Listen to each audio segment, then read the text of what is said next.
Okay, so here's another question. My weight always seems to be on my hips and stomach. My arms and legs and bottom are lean. So this is from a man as well. This is interesting. So we all store fat in a sort of genetically inherited pattern. Mm-hmm. So, but based on our mum and dad's sort of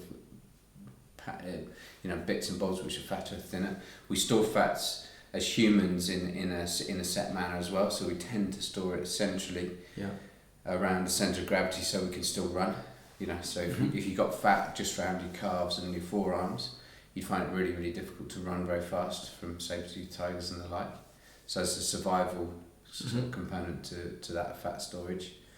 But then there can also be hormones involved in fat storage. So there's known receptors for a hormone called cortisol. It's a stress hormone.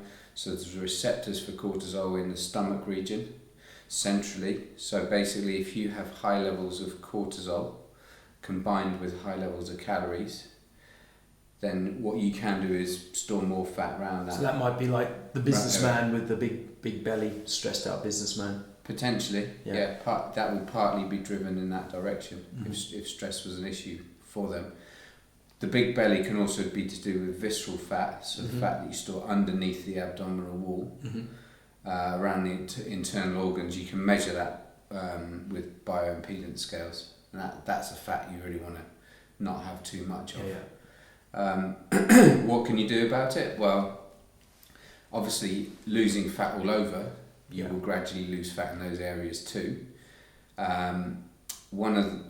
Because we store more around the stomach anyway, it can often seem that that's not shifting as quickly. Yeah. So if you did your bicep skin fold and it was 5 mil, and then you lose 3 mil off it and it's down at 2 mil, it's going to look a lot leaner. But if at the same time your stomach's 35 mil and it goes down to 32 mil, you're still going to have a big chunk of fat around the waist. So you're not going to. You've lost 3 mil all over, but you're still going to feel like you're carrying a bit too much around the waist. There's a couple of studies showing that if you increase blood flow to the areas close to the fat, you may get a little bit of spot reduction. Right. That was thought not to be the case for years and years and years.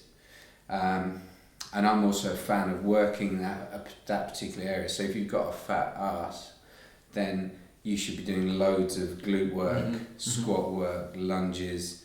One is just to build the muscle out there, so that the more muscle is there, that then relatively that fat is going to look less soft, squidgy, and that sort of thing. And then you may get, because you're working those areas so hard, you may get some local fat loss. Well, it's not going to do any harm. I can't see if you were to do that. Exactly, and it might even, get a bit of spot reduction. Okay, great. Cool.